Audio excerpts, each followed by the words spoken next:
ইহসান সদাচরণ। ইহসান দুই ধরনের প্রিয় ভাইরা, ইহসান ফিল ইবাদা, ইহসান ফিল মুআমালা।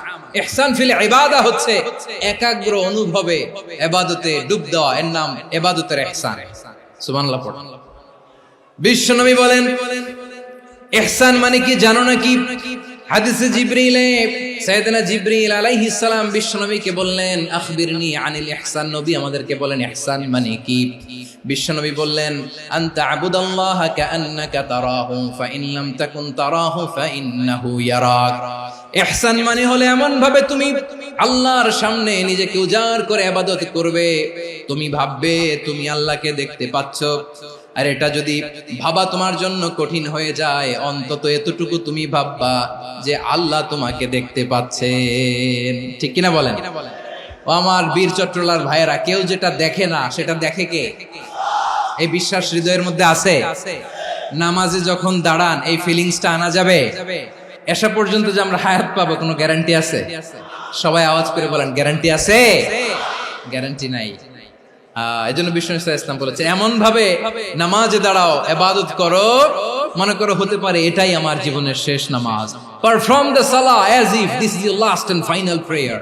এমন ভাবে সালাতে দাঁড়াও, ভাবো হতে পারে এটাই তোমার জীবনের শেষ নামাজ।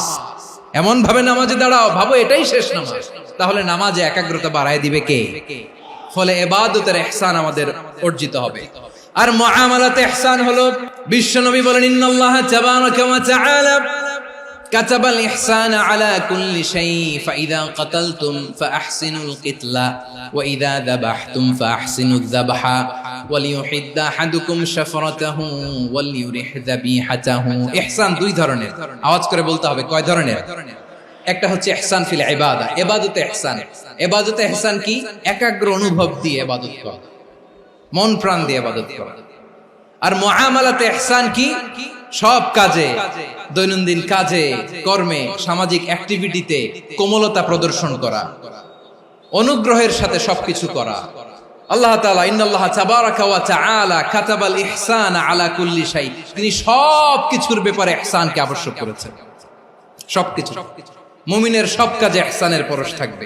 ওয়া ইযা কাতালতুম ফাহসিনুল কিতলা, বিষ্ণুই বলেন তুমি যখন কাউকে হত্যা করো ইহসানের সাথে করো। সুবহানাল্লাহ পড়বেন না? যখন হত্যা করো তখনও ইহসানের সাথে। আচ্ছা হত্যা করবো আবার ইহসান আসবে করতে করে তো মেরেই ফেলবো আমি। আল্লাহ, ও ভাই একজন খুন করেছে, খুনি, রাষ্ট্রীয় আইনে তার শাস্তি হয়েছে ডেথ পেনাল্টি, মৃত্যুদণ্ড। এখন মৃত্যুদণ্ড দেখে আপনি যেমনি মন চায় তেমনি মারবেন লোকটারে?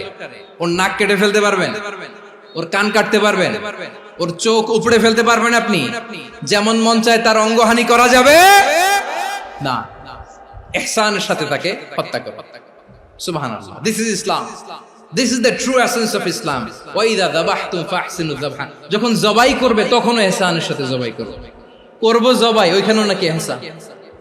আচ্ছা কুরবানির দিন আমরা পশুগুলোরে কি করি বলেন সবাই আওয়াজ করে?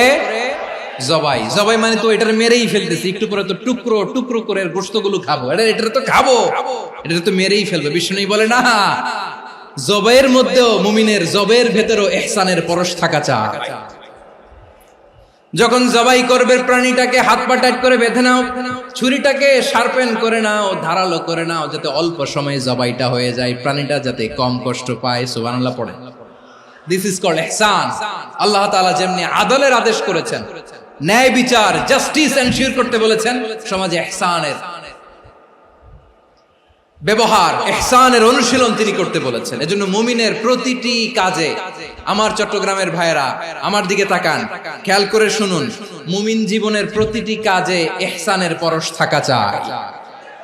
আমরা যেন আমাদের পরিবারের প্রতি ইহসান করি, আমরা যেন আমাদের কর্মচারীদের প্রতি ইহসান করি, আমরা যেন আমাদের কলিগদের প্রতি ইহসান করি, আমরা যেন আমাদের ভাইদের প্রতি ইহসান করি। মুমিন জীবনের